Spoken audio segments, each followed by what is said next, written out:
Hi everyone, my name is Chelsea Mason and this is my discussion post for module number 6 regarding supervisory.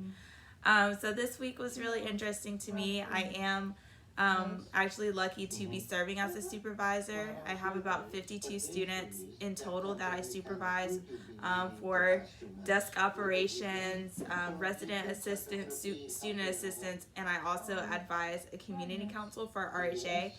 So I am very familiar with having to supervise a group of students.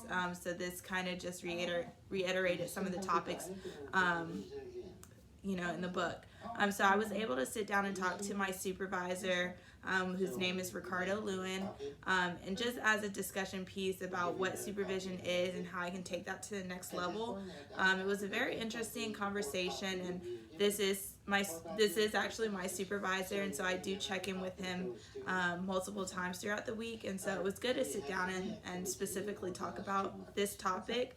But just regarding some of my own insecurities as it relates to supervision, just about disciplinary documentation, which is something that was talked about in the book this week, and also just kind of how to take that to the next level and not really knowing if I have really formulated my supervision styles completely.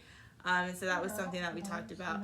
Some of the pieces that he talked to me about was that I am qualified, but also that supervision is not set in stone. There is no perfect guide to supervision, and there's not something that that I'm looking to perfect in that way, and that my style can change from year to year, and that's okay.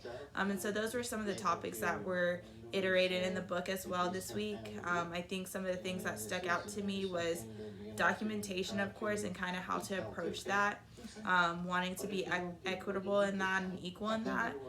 Is that something that I'm still struggling with currently, and something that I'm looking to improve in the future, and that's something that me and Ricardo talked about as well, just what steps I can take as far as holding my staff accountable and what happens when they fall through on that, and having some care conversations around that. So like I said, this was a really interesting topic this week. I'm looking forward to applying some of the things that I read about to this next year, especially as I am returning and hopefully going to be supervising a new set of students and hopefully a professional.